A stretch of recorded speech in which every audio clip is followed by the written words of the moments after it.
Dear students in my life chemistry classes. आज मैं विनय उपाध्याय आपको अपने YouTube channel Vinay sir chemistry classes में केमिकल बॉन्डिंग का सबसे इंटरेस्टिंग टॉपिक वेस्पर थियरी बताऊंगा। वेस्पर थियरी अक्सर एग्जामिनेशन में पूछे जाते हैं, होम एग्जामिनेशन से लेकर डिफरेंट कंपटीशन एग्जामिनेशन में भी वेस्पर थियरी से तरह तरह के क्वेश्चन फंसा के दिए जाते हैं और कॉन्सेप्ट ना क्लियर होने के कारण बच्चे अक्सर गलत करके आ जाते हैं। तो आई थिंक आज की वीडियो अगर आप बिना स्किप किए हुए आप देखते हैं तो पूरी वेस्पर थियरी आपको अच्छी तरह से समझ में आ जाएगा। चलिए बनते हैं वीडियो में। वीडियो पसंद आए तो लाइक करिए, शेयर करिए और कमेंट करिए। चलिए अब हम आपको बताते हैं वेस्पर थियरी के बारे में। तो थोड़ा सा फ्लैशबैक में चलते हैं। वेस्पर थियरी को समझने से पहले, क्योंकि वेस्पर थियरी है क्या इसको भी जानना है, वेस्पर थियरी हमारी केमिस्ट्री में क्यों अप्लाई की जाती है इसको भी जानना है। तो उसके पहले हम ये जानते हैं कि वेस्पर थियरी को समझने से पहले कुछ फंडा क्लियर कर लें। थोड़ा सा फ्लैशबैक में चलते हैं और हाइब्रिडाइजेशन समझते हैं। अगर हाइब्रिडाइजेशन समझ में आ गया तो मान के चलिए कि वेस्पर थियरी हमारे समझ में आ गई। ठीक है, तो सबसे पहले हम हाइब्रिडाइजेशन पे थोड़ा सा लाइट डालेंगे, थोड़ा सा हाइब्रिडाइजेशन बताएंगे, किसी भी यौगिक में हाइब्रिडाइजेशन निकालने की। ठीक, कई विधियां हैं जिसमें से कुछ विधियों को मैंने वीडियो में अपलोड भी किया है पिछली वीडियो में। अब नई वीडियो में उसमें मैं बताऊंगा कि कौन सी शार्ट ट्रिक है जिसके द्वारा किसी कंपाउंड में हाइब्रिडाइजेशन निकाल सकते हैं। तो सबसे पहले हाइब्रिडाइजेशन क्या है? हाइब्रिडाइजेशन को समझने से पहले हम थोड़ा सा मीथेन को ले लेते हैं। मीथेन यानी CH4। CH4 अगर इसका हम बॉन्ड स्ट्रक्चर बनाते हैं तो C single bond single bond single, यानी 4 मोनोवैलेंट हाइड्रोजन से C क्या होता है, जुड़ा होता है। यानी कार्बन की संयोजकता यहां क्या होती है, 4 होती है। बैलेंस बॉन्ड थियरी के अनुसार BBT यानी बैलेंस बॉन्ड थियरी, इस थियरी के अनुसार यह कहा जाता है कि number of unpaired electron present in the outermost shell is known as the valency or bonding electrons। यानी किसी भी तत्व के बाह्य कोश में उपस्थित अयुग्मित इलेक्ट्रॉनों की संख्या ही उनकी ठीक बंधित इलेक्ट्रॉन कहलाते हैं, वही बंध बनाने में सहायक होते हैं। तो अगर इलेक्ट्रॉनिक कॉन्फ़िगरेशन ऑफ कार्बन करते हैं तो 1s2 2s2 और 2p2। अगर SPDF के रूप में लिखते हैं तो मान लेते हैं ये तो पूरी तरह से भरा हुआ है और इसमें कितने हैं, 4 है। तो इसको क्या करते हैं 2s2 और इसके बगल में क्या हो जाएगा 2p2। तो p में कितने ऑर्बिटल होते हैं, 3 और s में 1। तो इसमें मैक्सिमम इलेक्ट्रॉन कितना दिया गया है, 2। 2 इलेक्ट्रॉन मैंने विपरीत क्रम में भर दिया। और p में कितने हैं, 2, यानी 1 इलेक्ट्रॉन और 2 इलेक्ट्रॉन। तीसरा खाली है, अगर इसको हम px मान लें, इसको py मान लें तो ये pz हो जाएगा। यानी कुल मिलाकर के p का एक ऑर्बिटल क्या होता है, पूरी तरह से खाली होता है। तो due to presence of 2 unpaired electron, 2 unpaired इलेक्ट्रॉनों की उपस्थिति के कारण कार्बन की संयोजकता क्या होनी चाहिए, बंध बनाना क्या चाहिए, ठीक, बंध बनाने में इसके 2 बंध बनने चाहिए, यानी 2 ही बॉन्ड पेयर बनने चाहिए। लेकिन यहां पर देखिए 1 bond pair, 2 bond pair, 3 bond pair, 4 bond pair. तो इसको BBT नहीं समझा पाती, इसको बैलेंस बॉन्ड थियरी नहीं बता पाती। इसको जिस थियरी के अनुसार हम जानते हैं वो है संकरण, हाइब्रिडाइजेशन। तो हाइब्रिडाइजेशन वह प्रोसेस है, वह प्रक्रम है, वह परिघटना है जिसमें भिन्न एनर्जी ऑर्बिटल आपस में सम्मिश्रित होते हैं, मिक्स किए जाते हैं और मिक्स करके रीडिस्ट्रीब्यूशन ऑफ सेम एनर्जी, अर्थात समान ऊर्जा के समान कक्षकों का, उतने ही कक्षकों का निर्माण होता है। जैसे अगर ये एक ऑर्बिटल है और ये 3 ऑर्बिटल, चारों ऑर्बिटल आपस में एम्फी मिक्सिंग हो जाएंगे और इसके बाद 4 नए ऑर्बिटल बनाएंगे। उन चारों नए ऑर्बिटल की ऊर्जाएं क्या होंगी, समान होगी। यही प्रक्रिया, यही प्रक्रम, यही फेनोमेना क्या कहलाता है, संकरण कहलाता है। तो ये इसका मूल स्टेज या ग्राउंड स्टेज कहलाता है। यहां से एक इलेक्ट्रॉन उत्तेजित होकर के यहां चले जाते हैं, जिसके कारण अब जो नए ऑर्बिटल बनते हैं उनकी संख्या कितनी होती है, 4। 1 2 3 4, 1 2 3 4। एक में एक इलेक्ट्रॉन, दूसरे में एक, तीसरे में एक, चौथे में। अब ये इन्होंने अपना नाम भी खो दिया, इनका नाम यस था, इनका नाम पी था। अब दोनों लोग सामूहिक हो गए और ये बने क्या, sp। 3 ऑर्बिटल। sp3 ऑर्बिटल क्योंकि s का 1 और p का 3 ऑर्बिटल आपस में एम्फी मिक्सिंग हुआ। तो जाहिर सी बात है इस कार्बन की अगर संरचना हम बॉन्ड संरचना बनाएंगे, ठीक, तो पाएंगे क्या, 1 2 3 और 4। अब इसका विशेष ध्यान दीजिए कि दोनों का जो अंश है, जो फ्रैक्शन है, ये 25% है और ये 75% है। p ऑर्बिटल के 3 ऑर्बिटल जुड़ रहे हैं इसलिए 75% हुआ। s का 1 ऑर्बिटल जुड़ रहा है, मिल रहा है आपस में, तो इसका 25% हुआ।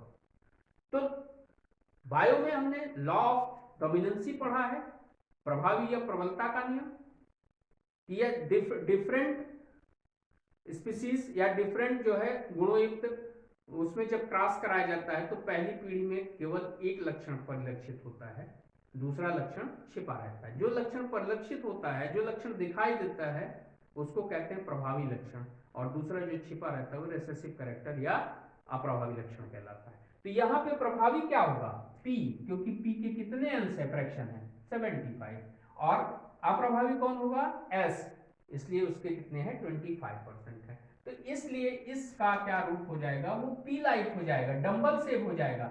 बट ये प्योर डंबल नहीं होगा क्योंकि प्योर डंबल होने कितने चाहिए थे, 3, एक px, एक py और ये pz।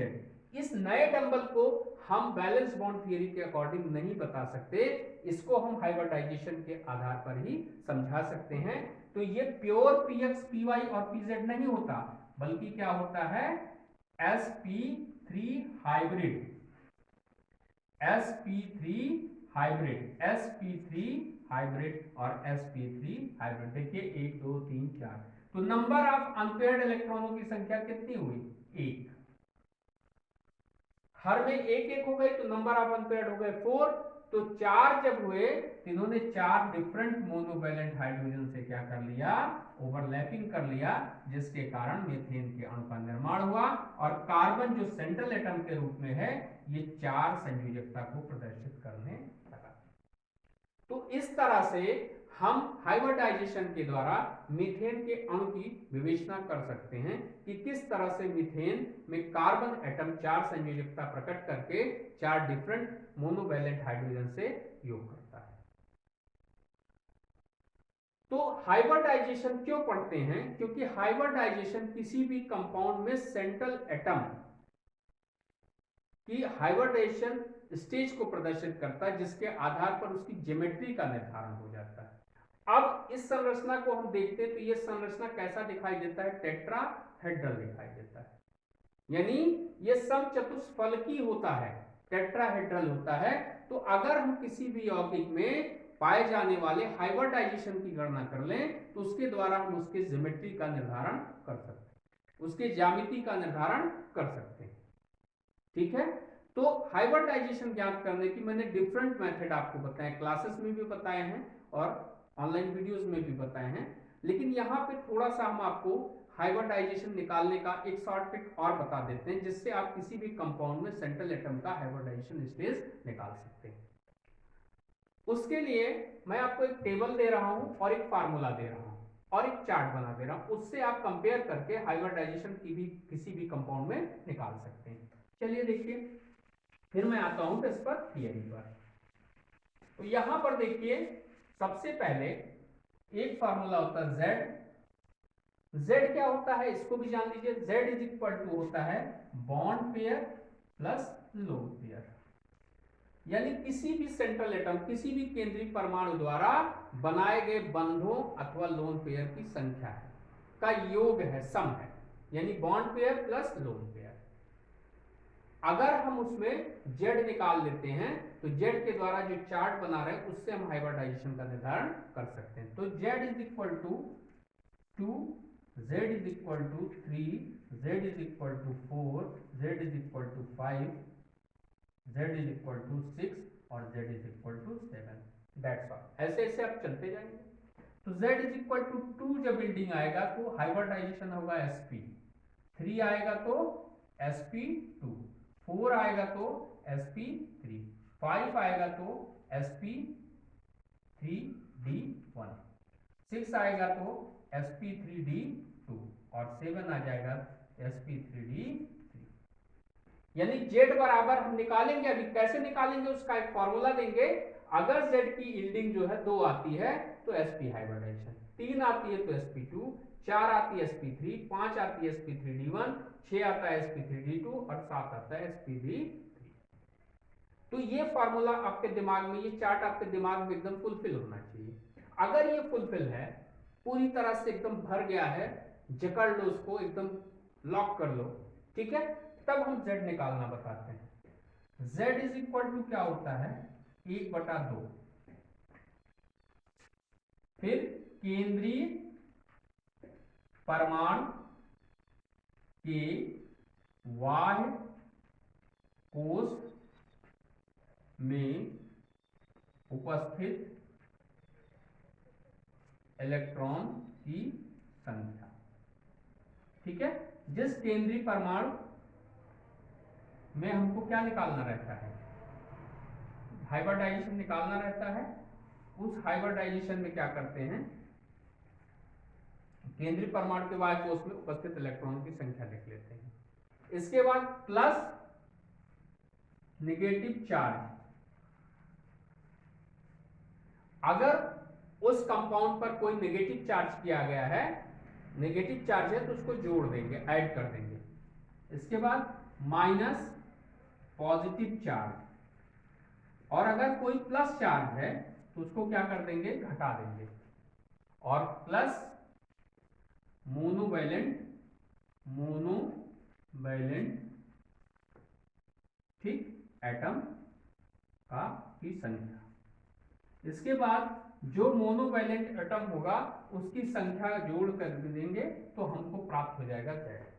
फिर से देखिए, Z is equal to half केंद्रीय परमाणु के बाह्य कोश में उपस्थित इलेक्ट्रॉनों की संख्या plus negative charge minus positive charge plus monovalent atom की संख्या। सपोज दैट CH4 का ही हमको निकालना है, तो Z इज इक्वल टू 1/2, इसको आपने कर दिया। अब इसमें देखिए केंद्रीय परमाणु कौन है, कार्बन है। कार्बन का केंद्रीय परमाणु होने के कारण इसमें कार्बन के बाह्य कोश में कितने इलेक्ट्रॉन होते हैं, 6 होता है, 2 और 4, तो इसमें कितने हो गए, 4। इसके बाद कोई पॉजिटिव चार्ज लगा है, नो, कोई नेगेटिव चार्ज लगा है, नो। मोनोवैलेंट यानी जिसकी संयोजकता 1 होती है, ऐसे कितने एटम इससे जुड़े हुए हैं, 4। हाइड्रोजन की संयोजकता कितनी होती है, 1, तो कितने हाइड्रोजन है, 4, तो आप ऐड कर दीजिए 4 is equal to 8/2 is equal to 4। Yielding Z का क्या आया, 4। जेड का यील्डिंग यानी बॉन्ड पेयर और लोन पेयर की संख्या कितनी आई, 4, तो 4 बराबर यहां पर सारणी में क्या है, Z बराबर 4, तो हाइब्रिडाइजेशन कैसा हो गया, sp3। यानी हम कह सकते हैं कि मीथेन के अणु में पाया जाने वाला हाइब्रिडाइजेशन क्या होता है, sp3 होता है। चलिए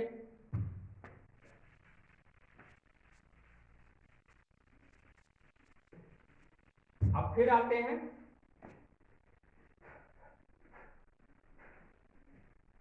कार्बन डाइऑक्साइड, इसमें आपको हाइब्रिडाइजेशन निकालना है, ठीक है। कार्बन डाइऑक्साइड में आपको हाइब्रिडाइजेशन निकालना है, तो आप क्या करेंगे, Z इज इक्वल टू 1/2 कर देंगे। इसके बाद कार्बन केंद्रीय परमाणु है, कार्बन के बाह्य कोश में इलेक्ट्रॉनों की संख्या 4 प्लस, अब देखिए यहां पर कोई नेगेटिव चार्ज नहीं है, कोई पॉजिटिव चार्ज नहीं है, और मोनोवैलेंट एटम भी नहीं है। क्यों, क्योंकि ऑक्सीजन की संयोजकता तो 2 होती है, तो इसलिए हम कुछ भी ऐड नहीं करेंगे, बराबर क्या हो जाएगा, 4/2 इज इक्वल टू 2 कहां है, sp, यानी कार्बन डाइऑक्साइड में हाइब्रिडाइजेशन क्या हो गया, sp। समझ में आ गई बात। अब चलिए थोड़ा सा 2 कंपाउंड और बता दें, फिर हम आगे आ जाएं। जैसे NH3 अमोनिया, अमोनिया में आपको हाइब्रिडाइजेशन निकालना है, तो हाइब्रिडाइजेशन निकालने के लिए क्या करना पड़ेगा, Z इज इक्वल टू 1/2, केंद्रीय परमाणु कौन है, नाइट्रोजन, नाइट्रोजन के बाह्य कोश में 5 इलेक्ट्रॉन होते हैं, मैंने 5 लिख दिया।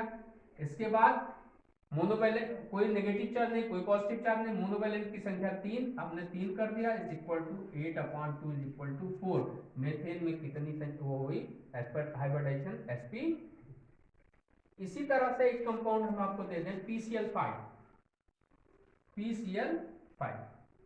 PCl5 में अगर हम निकालते हैं तो फास्फोरस P का होता है 15, हम 60 में लिख दें 2 8 5, यानी Y कोष में इलेक्ट्रॉनों की संख्या 5, तो Z is equal to 1/2 5 plus monovalent कितना है, क्लोरीन की भी संयोजकता 1 होती है, कितने क्लोरीन है 5 इज इक्वल टू 10/2 बराबर 5। सारणी से देखिए यील्डिंग 5 पे क्या होता है हाइब्रिडाइजेशन, sp3d1 यानी sp3d1। तो इस तरह से कोई भी कंपाउंड आपको मिल जाएगा तो उस कंपाउंड में आप उसका क्या कर सकते हैं, हाइब्रिडाइजेशन निकाल सकते हैं। अब हाइब्रिडाइजेशन निकालने की जरूरत क्यों पड़ी हमको, क्योंकि हाइब्रिडाइजेशन के द्वारा ही किसी भी यौगिक की लुईस संरचना या बंध संरचना या उसकी ज्योमेट्री के बारे में ज्ञान करते हैं। अब जैसे कुछ हाइब्रिडाइजेशन हम बता दे रहे हैं, तो कुछ हाइब्रिडाइजेशन में उन यौगिकों की ज्यामिति कैसी होगी। तो सबसे पहले देखिए, सबसे पहले हमने आपको बता दिया कि पहला है sp हाइब्रिडाइजेशन। sp हाइब्रिडाइजेशन में जो आपका ज्यामिति आती है, ज्योमेट्री आती है, वो कैसी होती है, लीनियर होती है, ठीक है। यानी यहां पर जो एंगल बनता है दोनों बॉन्ड के बीच में वो 180 अंश का बनता है। परमाणु कैसा होता है, या सॉरी अणु कैसा होता है, मॉलिक्यूल कैसा होता है, रेखीय होता है। यानी उसमें क्या होता है कि बीच में सेंट्रल एटम होता है, इस कॉर्नर और इस किनारे पर दोनों पर क्या होता है, बॉन्ड पेयर में युग्मित इलेक्ट्रॉन होते हैं या जो जोड़े जाते हैं इलेक्ट्रॉन। यानी इनकी ज्योमेट्री कैसी आती है, रेखीय आती है। अगर sp2 हाइब्रिडाइजेशन है तो sp2 हाइब्रिडाइजेशन में केंद्रीय परमाणु अगर A मान लिया जाए तो इनके बॉन्ड पेयर इस प्रकार व्यवस्थित होते हैं कि इनकी संरचना कैसा, ये लाइनियर हो गया, ये हो गया ट्राइगोनल प्लेनर, ट्राइगोनल प्लेनर। इसमें क्या होता है, बॉन्ड के बिटवीन, बॉन्ड पेयर के बिटवीन जो एंगल बनता है वो 120 डिग्री का बनता है। यानी कुल मिलाकर के अगर हमको हाइब्रिडाइजेशन पता हो तो हम किसी भी यौगिक के ज्यामिति या ज्योमेट्री, ठीक, या ज्यामिति की संरचना का एक्सप्लेन कर सकते हैं, संरचना दे सकते हैं, उसके बारे में बता सकते हैं। तो अगर sp हाइब्रिडाइजेशन पाया जाता है तो यौगिक की ज्यामिति कैसी होगी, उसका स्वरूप कैसा होगा, उसका रूप कैसा होगा, उसका आकार कैसा होगा, लाइनियर होगा, रेखीय होगा। अगर sp2 हाइब्रिडाइजेशन पाया जाता है तो उस दशा में उसके बॉन्ड पेयर इस प्रकार व्यवस्थित होंगे कि वो ट्राइगोनल प्लेनर का रूप ले लेता है।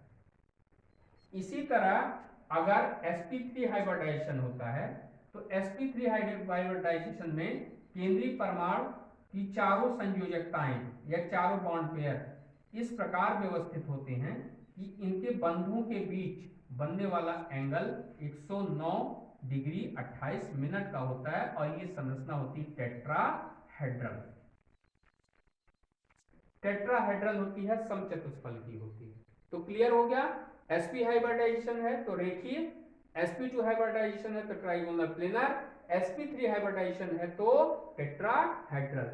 What is the bond angle between, linear में क्या होगा 180, ठीक है, ट्राइगोनल प्लेनर में क्या होगा 120 और टेट्राहेड्रल में बॉन्ड के बीच का जो एंगल होगा वो 109 डिग्री 28 मिनट का होगा, ठीक है।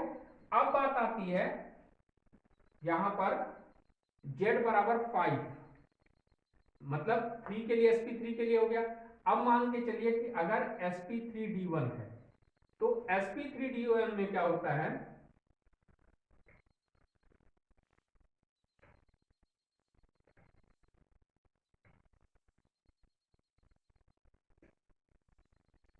sp3d1 में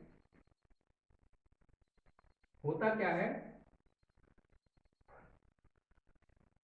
trigonal bi pyramidal, trigonal bi pyramidal. Trigonal bi pyramidal का मतलब क्या हुआ, इनकी संरचना इस प्रकार होती है कि इनमें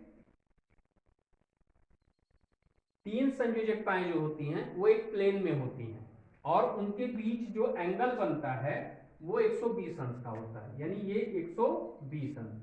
ये 120 अंश, ये 120 अंश। और जो दो एंगल यानी जो बॉन्ड क्या होते हैं ऊपर नीचे होते हैं, उनसे और इनके बीच बनने वाला कोण कितना होता है, 90 अंश होता है, यानी परपेंडिकुलर होता है। क्लियर हो गया? यानी इसमें पांचों बॉन्ड पेयर इस प्रकार व्यवस्थित होते हैं कि 3 बॉन्ड पेयर एक प्लेन में होते हैं, ठीक, जिसके कारण उनके बीच जो एंगल बनता है वो 120 का बनता है। और 2 बॉन्ड पेयर ऐसे होते हैं जो ऊपर नीचे होते हैं, ठीक है, उनको क्या कहते हैं, उनको उनके बीच का एंगल क्या होता है, 90 अंश होता है।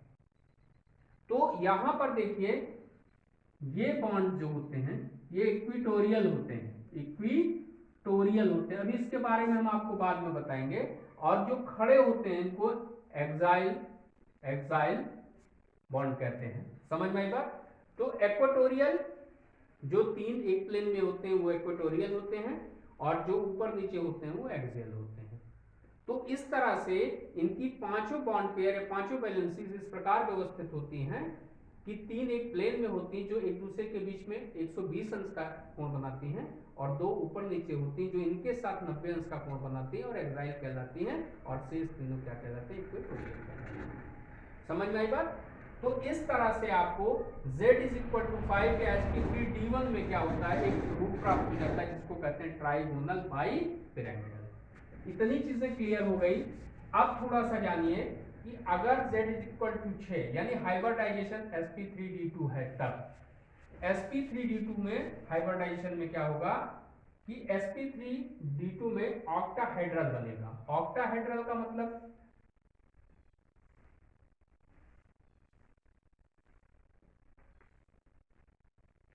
ऑक्टाहेड्रल बनेगा, इनके बीच का ये कोण 90, ये भी कोण 90, ठीक है। इस तरह से इसमें 6 बैलेंसेस होंगी, 4 बैलेंसेस 4 इस तरह से होंगी और एक बैलेंसी ऊपर और एक बैलेंसी नीचे होगी। तो इनके बीच में जो एंगल बनेगा वो 90 अंश होगा, ये ऑक्टाहेड्रल कहलाता है। इसके बाद हाइब्रिडाइजेशन, इसमें क्या होगा, sp3d3 में, sp3d3 इसमें शेप क्या होगा या इनकी ज्योमेट्री क्या होगी, इसमें इनकी ज्योमेट्री होगी क्या बोलते हैं, पेंटागोनल बाई पिरामिडल। यानी इसमें बैलेंसी में क्या होगा, 5 बैलेंसीज एक प्लेन में होंगी और पेंटागोनल बनाएंगी, एक बैलेंसी ऊपर और एक बैलेंसी नीचे। तो यहां पर जो एंगल बिटवीन होगा वो इनके बीच में, पांचों के बीच में 72 डिग्री का होगा, और ये इनके साथ कितना होगा, 90। यानी फिर से देखिए 5 कॉर्नर बनेंगे, 5 कॉर्नर पे बैलेंसेस व्यवस्थित होंगी, और उन एक प्लेन में उपस्थित बैलेंसेस के बीच में जो एंगल होगा वो 72 डिग्री का होगा, और ऊपर जो बैलेंसी खड़ी होगी, नीचे जो बैलेंसी नीचे होगी, उनके बीच का जो एंगल होगा यानी उस प्लेनर के साथ जो होगा वो 90 डिग्री का होगा। तो इस तरह से अगर हाइब्रिडाइजेशन क्लियर है, हम किसी भी कंपाउंड का हाइब्रिडाइजेशन निकाल लें, तो हाइब्रिडाइजेशन के आधार पर हम किसी भी कंपाउंड के ज्योमेट्री को, उसकी ज्यामिति को आसानी से समझ सकते हैं, याद कर सकते हैं। अब बात आती है वेस्पर थियरी। वेस्पर थियरी को अब समझिए कि वेस्पर थियरी है क्या, क्यों वेस्पर थियरी की आवश्यकता पड़ गई। तो वेस्पर थियरी किसी भी कंपाउंड के शेप को प्रदर्शित करता है, उसके आकार को प्रदर्शित करता है। एक क्वेश्चन अक्सर कंपटीशन में पूछा जाता है, वो क्वेश्चन मैंने देखा है हर साल कंपटीशन से लेकर के होम एग्जामिनेशन में पूछा जाता है। अब देखिए बेटा, अभी तक मैंने आपको बताया कि किसी भी यौगिक का जो ज्योमेट्री होती, जो ज्यामिति होती है, वो हम निर्धारित कर सकते हैं या निकाल सकते हैं हाइब्रिडाइजेशन के द्वारा। अगर हमको हाइब्रिडाइजेशन क्लियर है तो आप किसी भी यौगिक का ज्योमेट्री या शेप निकाल सकते हैं। लेकिन एक क्वेश्चन अक्सर कंपटीशन में या होम एग्जामिनेशन में पूछा जाता है कि क्या कारण है sp3 हाइब्रिडाइजेशन पाया जाता है मीथेन में, CH4 में, अमोनिया में, NH3 में, और वाटर में, तीनों में सेम हाइब्रिडाइजेशन पाया जाता है। तो तीनों का आकार सेम होना चाहिए, लेकिन मीथेन का आकार कैसा होता है, टेट्राहेड्रल, और इसका आकार कैसा होता है, अमोनिया का क्या होता है, पिरामिडल। और वाटर का कैसा होता है, वेल्ट होता है या एंगुलर होता है और या वी शेप होता है। ये क्वेश्चन अक्सर कंपटीशन से लेकर के होम एग्जामिनेशन में पूछा जाता है।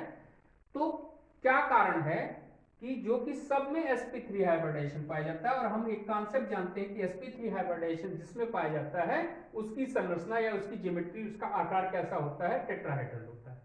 लेकिन sp3 युक्त CH4 क्या होता है, वो टेट्राहेड्रल तो दिखाता है, लेकिन NH3 पिरामिडल दिखाता है, और H2O क्या होता है, वी शेप या वेल्ट या एंगुलर दिखाता है। यानी इनके आकार में विकृति क्यों आती है?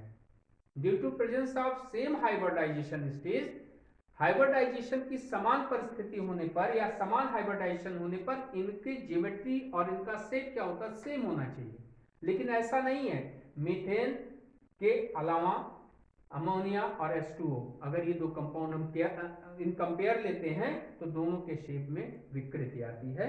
इसी शेप की विकृति, इसी आकार में परिवर्तन, इसी आकार में गड़बड़ी का अध्ययन जिस सिद्धांत में करते हैं वो वेस्पर थियरी है। अब समझ में आया कि वेस्पर थियरी का हमारी केमिस्ट्री में क्या रोल है। वेस्पर थियरी का हमारी केमिस्ट्री में रोल है कि हाइब्रिडाइजेशन के आधार पर जिसके आकार की व्याख्या हम नहीं कर सकते, वेस्पर सिद्धांत उसके आकार की व्याख्या करता है। तो हाइब्रिडाइजेशन तो क्लियर हो गया, हाइब्रिडाइजेशन निकालना क्लियर हो गया। अब बात आती है वेस्पर थियरी है क्या। वेस्पर थियरी एक छोटा सा कॉन्सेप्ट है, 2-3 पॉइंट का कॉन्सेप्ट है। अगर इसको आप दिमाग में उतार लेंगे तो वेस्पर थियरी समझना बहुत आसान हो जाएगा और किसी भी यौगिक के आप आकार की संरचना बता सकते हैं। तो चलिए जानते हैं कि वेस्पर थियरी के वो पॉइंट्स हैं क्या। तो पहला पॉइंट जो आपके दिमाग में कॉन्सेप्ट में चलना चाहिए, आपके दिमाग में रहना चाहिए जो पॉइंट, वो ये चीज है कि electron pair ripple each other. पहला पॉइंट है इलेक्ट्रॉन पेयर, इलेक्ट्रॉन का जोड़ा एक दूसरे को रिपल करता, प्रतिकर्षित करता है। क्यों? क्योंकि इसका नाम ही है VSEPR, वेस्पर थियरी, यानी valency shell electron pair repulsion theory, यानी इलेक्ट्रॉन युग्म प्रतिकर्षण सिद्धांत। तो उसका पहला पॉइंट भी प्रतिकर्षण पर ही आधारित है। इस पर कहा गया कि इलेक्ट्रॉन युग्म जो होते हैं, अब इलेक्ट्रॉन युग्म यानी इलेक्ट्रॉन पेयर, वो चाहे बॉन्ड पेयर हो चाहे लोन पेयर हो। तो पहला कॉन्सेप्ट बना कि इलेक्ट्रॉन पेयर यानी बॉन्ड पेयर या लोन पेयर एक दूसरे को क्या करते हैं, प्रतिकर्षित करते हैं, ताकि वो एक दूसरे से दूरी बना के रख सकें, अर्थात इनके बीच में बॉन्ड एंगल बढ़ सके।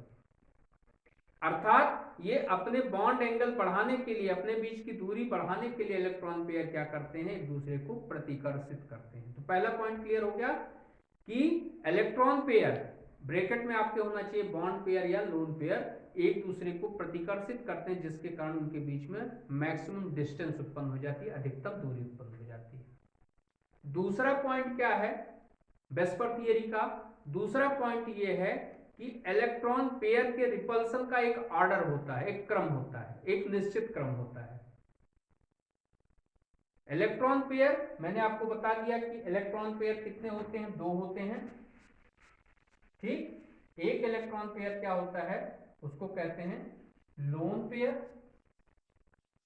यानी LP, और दूसरा होता है बॉन्ड पेयर या BP। तो ये इलेक्ट्रॉन युग्म है, एक लोन पेयर एक बॉन्ड पेयर। तो कह रहे हैं कि लोन पेयर और बॉन्ड पेयर का प्रतिकर्षण का एक निश्चित क्रम होता है, एक निश्चित आर्डर होता है, उसी के आधार पर इनमें प्रतिकर्षण पाया जाता है। तो पहला पॉइंट क्या है कि इलेक्ट्रॉन एक दूसरे को क्या करते हैं, प्रतिकर्षित करके अधिकतम दूरी पैदा करते हैं। दूसरा पॉइंट क्या है कि इनके युग्म यानी लोन पेयर और बॉन्ड पेयर, इनके प्रतिकर्षण का एक निश्चित क्रम होता है। कैसे?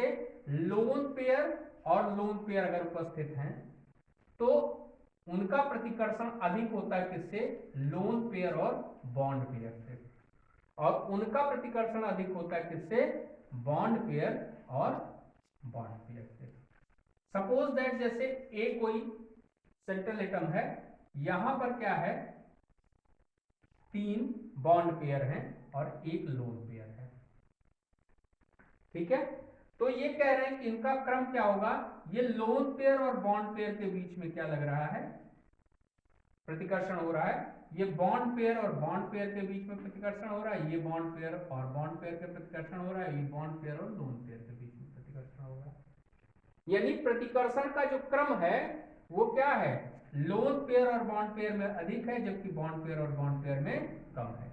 अगर मान लेते हैं दो लोन पेयर है, कोई एक कंपाउंड एलिमेंट है सेंट्रल एटम, और इसमें मान लेते हैं दो बॉन्ड पेयर है, तो ऐसी दशा में ये लोन पेयर और ये बॉन्ड पेयर है, ये बॉन्ड पेयर और बॉन्ड पेयर है, और ये बॉन्ड पेयर और लोन पेयर है, और ये क्या है, लोन पेयर और लोन पेयर है। तो सबसे ज्यादा प्रतिकर्षण किसके बीच में होगा, लोन पेयर के बीच में, क्योंकि लोन पेयर का प्रतिकर्षण अधिक होता है किसकी अपेक्षा, लोन पेयर और bond pair, lone pair bond pair और बॉन्ड पेयर। यानी सबसे ज्यादा प्रतिकर्षण किसका होगा, इसका होगा, उससे कम इसका रिपल्सन होगा, सबसे कम इसका रिपल्सन होगा। तो इस तरह से दो पॉइंट मैंने आपको बता दिए। पहला पॉइंट क्या है कि हर इलेक्ट्रॉन पेयर की टेंडेंसी होती है कि वो इलेक्ट्रॉन उसको युग्म को क्या करते, रिपल करें, अर्थात हर उसकी इलेक्ट्रॉन पेयर की ये प्रवृत्ति होती है कि वो एक दूसरे को प्रतिकर्षित करके मैक्सिमम दूरी बना ले। दूसरी चीज कि इनके प्रतिकर्षण का जो आर्डर होता है, जो इनके रिपल्सन का आर्डर होता है, वो एक क्रम में होता है, अर्थात लोन पेयर में अधिक प्रतिकर्षण और बॉन्ड पेयर में प्रतिकर्षण कम होता है। समझ में आई बात। तीसरा पॉइंट क्या है, इस थियरी का तीसरा पॉइंट क्या है, तीसरा पॉइंट ये है कि अगर लोन पेयर नहीं है, लोन पेयर नहीं है, तो ऐसी दशा में उसकी जो ही ज्योमेट्री होगी वही उसका शेप होगा, यानी उसके शेप में कोई विकृति नहीं आएगी। सीधा सा कॉन्सेप्ट है। अगर लोन पेयर नहीं है तो उसके आकृति में या उसके शेप में कोई विकृति नहीं आएगी। अगर लोन पेयर है तो लोन पेयर के कारण प्रतिकर्षण होगा, और प्रतिकर्षण के कारण उसकी ज्योमेट्री और उसके शेप में परिवर्तन हो जाएगा। समझ में आ गई बात। तो इस तरह से इस थियरी के तीन कॉन्सेप्ट मैंने आपको बता दिए।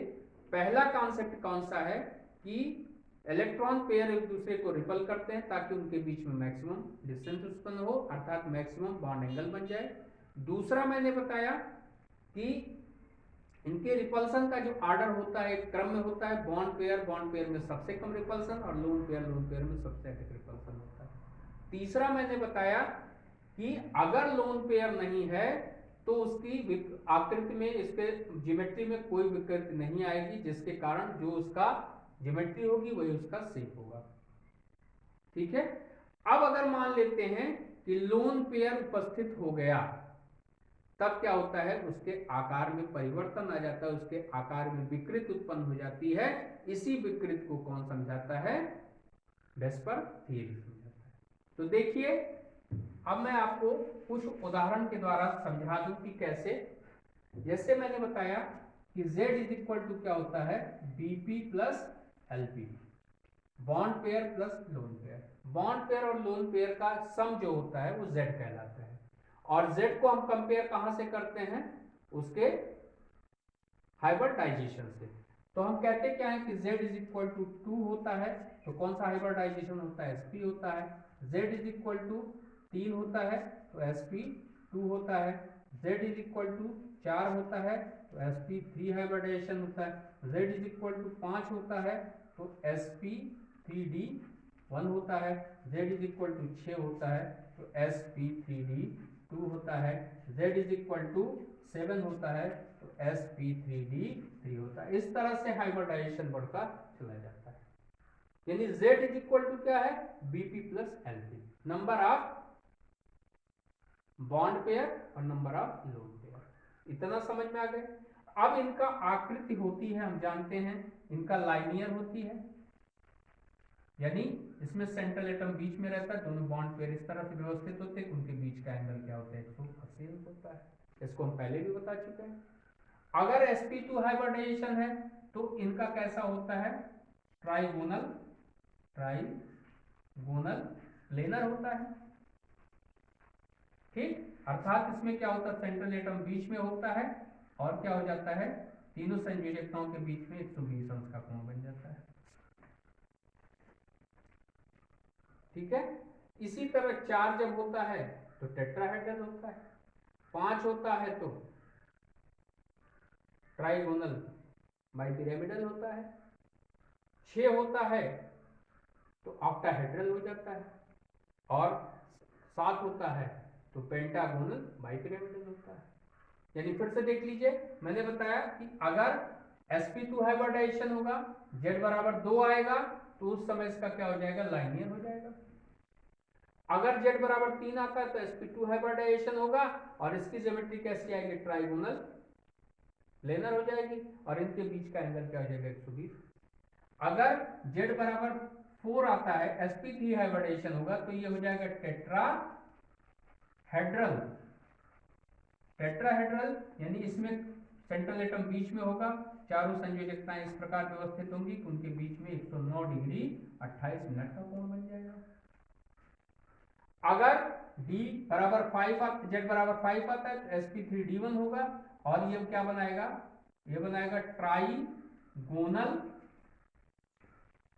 Trigonal bi pyramidal. ये क्या होता है, बाई पिरामिडल, इसमें ट्राइगोनल संरचना ऐसे बनेगी, यानी 3 संयोजकताएं इस प्रकार से व्यवस्थित होंगी एक प्लेन में और 2 संयोजकता ऊपर नीचे होगी। इसके बीच का जो एंगल होगा ये 90 अंश का होगा और ये 120 अंश का होगा। एक ट्राइगोनल है, इसके यहां से अगर आप मिला देंगे इसको मिला देंगे, इसको मिला देंगे, इसको तो एक उसकी कल्पना, पिरामिड की कल्पना की जा सकती है, इसको मिला देंगे तो एक पिरामिड की कल्पना ऊपर, इसीलिए इसको ट्राइगोनल बाइपिरामिडल संरचना कहते हैं। तो ये कब होता है, जब sp3d1 होता है। इसके बाद z बराबर 6 sp3d2 होता है। संरचना कैसी बनती है, ऑक्टाहेड्रल बनती है। इसमें चारों संयोजकताएं चारों कॉर्नर पे होती हैं और 2 संयोजकता ऊपर नीचे होती है। इनमें सारे एंगल 90 अंश के होते हैं, 90 डिग्री के होते हैं। और जब z बराबर 7 होता है तो उस समय sp3d3 होता है। इसका आकार कैसा हो जाता है, इसका आकार होता है pentagonal bi pyramidal. Pentagonal bi pyramidal का मतलब इसमें 5 संयोजकताएं एक पेंटागोनल के कॉर्नर पर होती हैं, 2 3 4 और ये 5, और 2 संयोजकताएं इस पर परपेंडिकुलर होती हैं, जिसके कारण ये 90 अंश बनाता है और इनके बीच में 72 डिग्री का एंगल बनता है। तो ये हो गया हाइब्रिडाइजेशन, और हाइब्रिडाइजेशन के आधार पर इनकी ज्योमेट्री अथवा शेप। लेकिन वेस्पर थियरी ये बताता है कि कभी कभी जब लोन पेयर आ जाते हैं तो इनके आकार में ये रूप नहीं रह जाता, इनका आकार विकृत होकर के डिफरेंट रूप ले लेता है। वो डिफरेंट रूप कैसे लेता है, तो sp तक को तो आप वेस्पर थियरी नहीं क्लियर कर सकती, इसलिए कि जहां पर sp हाइब्रिडाइजेशन है वहां पर उसके आकार में कोई परिवर्तन नहीं होगा, वो उसकी ज्योमेट्री होगी, वही उसका जो है शेप होगा। लेकिन z इज इक्वल टू जब 3 होगा, z इज इक्वल टू जब 3 होगा तो हाइब्रिडाइजेशन क्या होगा, sp2। उस समय इसकी जियोमेट्री क्या होगी, इसकी जियोमेट्री मैंने आपको बताया ट्राइगोनल प्लेनर यानी 120। लेकिन इसका शेप कब ऐसा होगा, जब bp बराबर क्या हो जाएगा, 3 होगा और LP बराबर क्या होगा, 0 होगा। फिर से देख लीजिए, इस कॉन्सेप्ट को पूरी तरह से जानिए। अब इस कॉन्सेप्ट को अगर अच्छी तरह से जान लेते हैं तो क्लियर हो जाएगा ये। देखिए, जब कह रहे हैं z बराबर 1 के लिए, 2 के लिए क्या हो जाएगा, अगर आप इधर मान लिखते हैं z लिख दीजिए, यहां लिख दीजिए हाइब्रिडाइजेशन, इतना लिख दीजिए, यहां पर लिख दीजिए BP, यहां पर लिख दीजिए LP, यहां पर जियोमेट्री और यहां पे शेप। इसको इस तरह से कल्पना करके या एक इमेजिन बना करके दिमाग में रखिए या नोट्स बना लीजिए इसका, और इस तरह से आप करिए। जैसे z इज इक्वल टू मान लेते हैं 2 आया, z इज इक्वल टू 2 में हाइब्रिडाइजेशन क्या होगा sp। चलिए ठीक, इसमें क्या है 2 है, बॉन्ड पेयर 2 है, लोन पेयर नहीं है, तो इसका आकार ज्योमेट्री कैसी होगी लीनियर, और इसका आकार भी सेम हो जाएगा, जो इसकी ज्योमेट्री होगी वही उसका सेम होगा।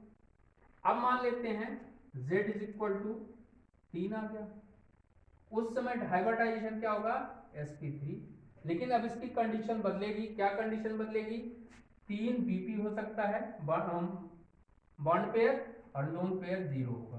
तो जब बॉन्ड पेयर और लोन पेयर में बॉन्ड पेयर होगा, लोन पेयर 0 होगा, तो इसकी ज्योमेट्री क्या आएगी ट्राइगोनल प्लेनर 120 डिग्री, ये हो जाएगा ट्राइगोनल प्लेनर। ट्राइगोनल प्लेनर होगा, शेप भी वही होगा, सेम शेप होगा।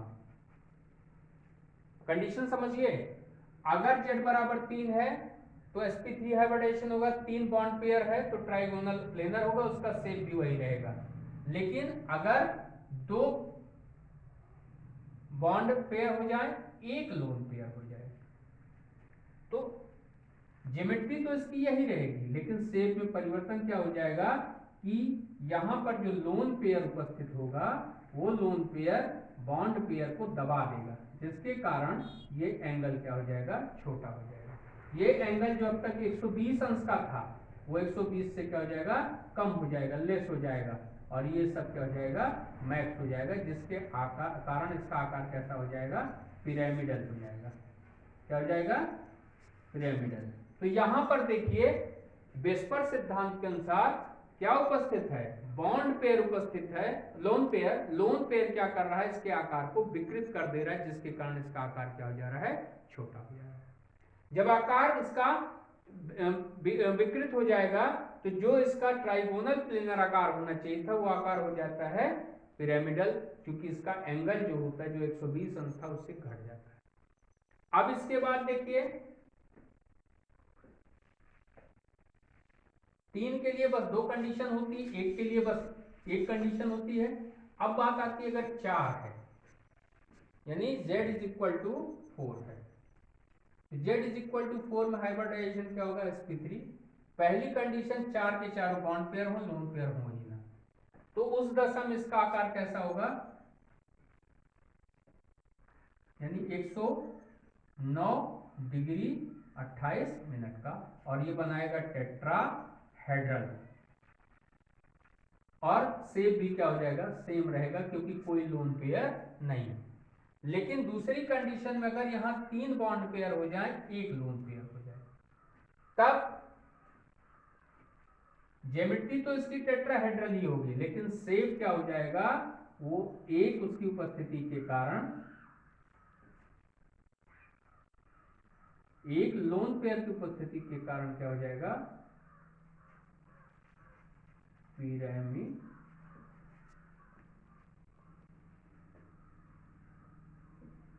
इसके बाद बात तीसरी आती है कि अगर 2 बॉन्ड पेयर और 2 लोन पेयर हो, 4 के लिए ये हो रहा है, तो उस दशा में इसका क्या होगा, ज्योमेट्री तो सेम रहेगी लेकिन शेप बदल करके क्या हो जाएगा बेंड हो जाएगा। क्यों, क्योंकि जब 2 बॉन्ड पेयर रहेंगे तो 2 लोन पेयर दोनों बॉन्ड पेयर को पूरी तरह से दबा देंगे, जिसके कारण इसका एंगल 107 डिग्री बना था, इसका एंगल 105 डिग्री या 104.5 डिग्री अप्रॉक्सीमेट आ जाता है। अर्थात जैसे जैसे लोन पेयर की संख्या बढ़ती जाती है उनके आकार में विकृति उत्पन्न होती जाती है, जिसके कारण उनका आकार बदलता जाता है। फिर देखिए एक एग्जांपल और दे रहे हैं, इसके बाद 2 न्यूमेरिकल करके आपको क्लियर कर देते हैं। मान लेते हैं z इज इक्वल टू 5 आता है, तो हाइब्रिडाइजेशन क्या होगा sp3d1। मान लेते हैं लोन पेयर इसमें नहीं है, बॉन्ड पेयर 5 है, लोन पेयर 0 है, तो ऐसी दशा में इनकी संरचना कैसी बनेगी,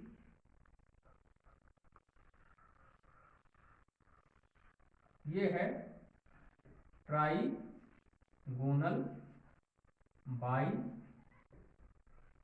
पिरामिडल, ट्राइगोनल बाई पिरामिडल, ये एंगल, ये तीन वो क्या बोलते हैं संयोजकताएं, तीन ट्राइगोनल के तीन कॉर्नर पे होंगी और दो संयोजकताएं ऊपर नीचे होंगी। ये एंगल बिटवीन क्या होगा 120 अंश और ये क्या होगा 90 अंश। और उस दशा में इसका शेप भी वही रहेगा, जैसी ज्योमेट्री वैसा शेप सेम रहेगा। लेकिन अगर बीपी क्या हो जाता है 4 हो जाता है और एलपी क्या हो जाता है 1 हो जाता है। इसी 5 में मैंने डिवाइड कर दिया। अगर 4 जो है बॉन्ड पेयर हो जाता है, 1 लोन पेयर आ जाता है। तो ऐसी दशा में ट्राइगोनल बाई पिरामिडल होगा। लेकिन याद रहे, अब ऐसी दशा में किसी एक बंध के स्थान पर क्या आ जाएगा, इलेक्ट्रॉन युग्म आ जाएगा, जिसको लोन पेयर कहते हैं। तो मान लेते हैं एक बैलेंसी ये, एक बैलेंसी ये, एक बैलेंसी ये, आप इसको यहां दिखा दीजिए।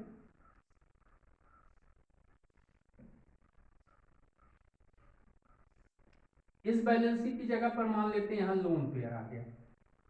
तो ये बॉन्ड पेयर, ये बॉन्ड पेयर, ये बॉन्ड पेयर, ये बॉन्ड पेयर, और ये क्या हो गया लोन पेयर। तो लोन पेयर को अगर हम ऐसे छिपा देते हैं तो इसका आकार कैसा आ जाता है, कुछ इस तरह से आ जाता है, शीशा की तरह आ जाता है। शीशा देखा है, एक प्रकार का झूला जो इस तरह से नीचे क्लैंप पे लगा होता है। एक बच्चा इधर बैठता है, एक बच्चा इधर बैठता है, एक इधर एक इधर, इस तरह से जो झूला होता है तो शीशा की तरह हो जाता है। अगर इसको हम ऐसे बेंड दबा करके ऐसे कर दें तो दोनों बैलेंसी इस पर झूलती हुई नजर आती है और ये दोनों क्या है अविलंब का काम कर, वो उसका काम करती है, क्या नाम है, कील का काम करती है। तो इस तरह से देखिए कि इनका रूप कैसा होना चाहिए था, ट्राइगोनल बाई पिरामिडल। लेकिन यहां पर एक लोन पेयर क्या कर देता है, इसके आकार में परिवर्तन कर देता है। अब यहां पर आगे की वीडियो में हम आपको बताएंगे कि जैसे ये बैलेंसी कौन सी बैलेंसी कहलाती है और ये बैलेंसी कौन सी बैलेंसी कहलाती है। इसको एक्सियल कहते हैं और इसको इक्वेटोरियल कहते हैं। ठीक है, तो कुछ एग्जांपल हम आपको आगे बताएंगे कि इक्वेटोरियल क्या है और एक्सियल क्या है, किसके आधार पर उनके आकार और उनके अणुओं की संरचना बनाने में आपको हम बताएंगे। ये हो गया। अब मान के चलिए यहां पर 3 हो जाए और यहां पर 2 हो जाए, तो ज्योमेट्री तो वही रहेगी, लेकिन अब क्या हो जाएगा, मान लेते हैं कि ये 2 लोन पेयर हो गया, ये 2 लोन पेयर हो गया और ये बॉन्ड पेयर रह गया। अगर अब इसको हम ढक लें तो हमको क्या प्राप्त हो जाता है, एक टी प्राप्त हो जाता है। तो ये टी शेप हो जाता है। क्लियर हुआ। तो इस तरह से due to presence of lone pair की उपस्थिति में इनकी आकृति में परिवर्तन हो जाता है, विकृत उत्पन्न हो जाती है और इस विकृत के आधार पर किसी भी यौगिक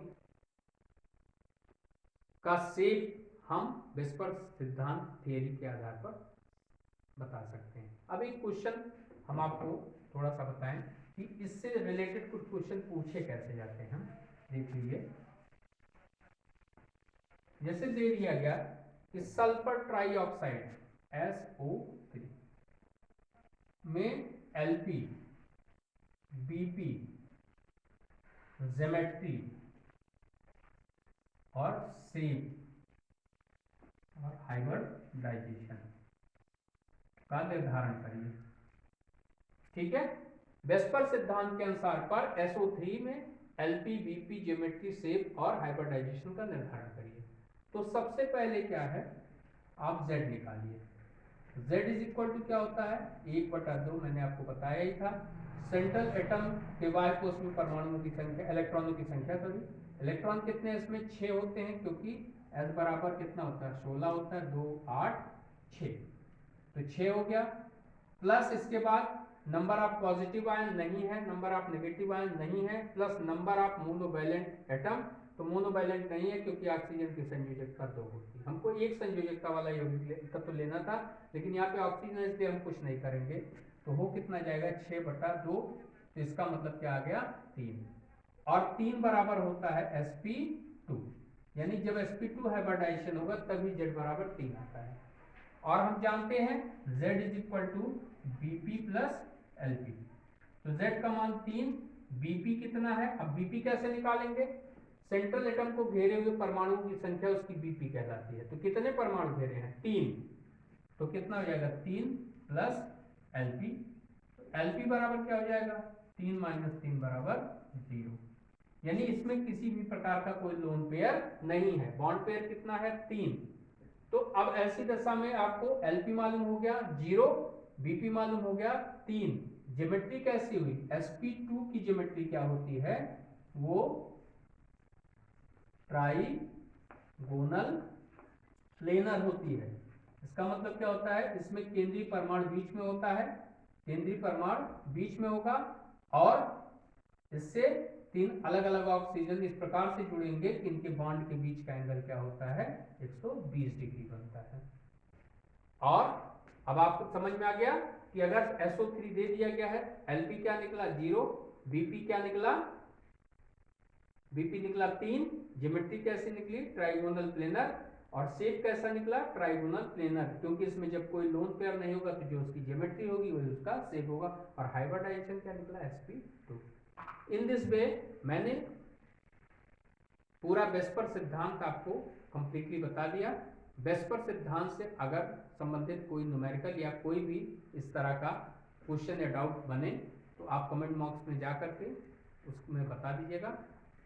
नेक्स्ट वीडियो में स्पेशली इसके न्यूमेरिकल पर आधारित ही अपलोड करूंगा, उसमें आपके डाउट का पूरी तरह से निराकरण कर दूंगा, ताकि इस चैप्टर से बने किसी भी सवाल को आप फेस करते समय जरा भी कंफ्यूज ना हो। तो तब तक के लिए धन्यवाद।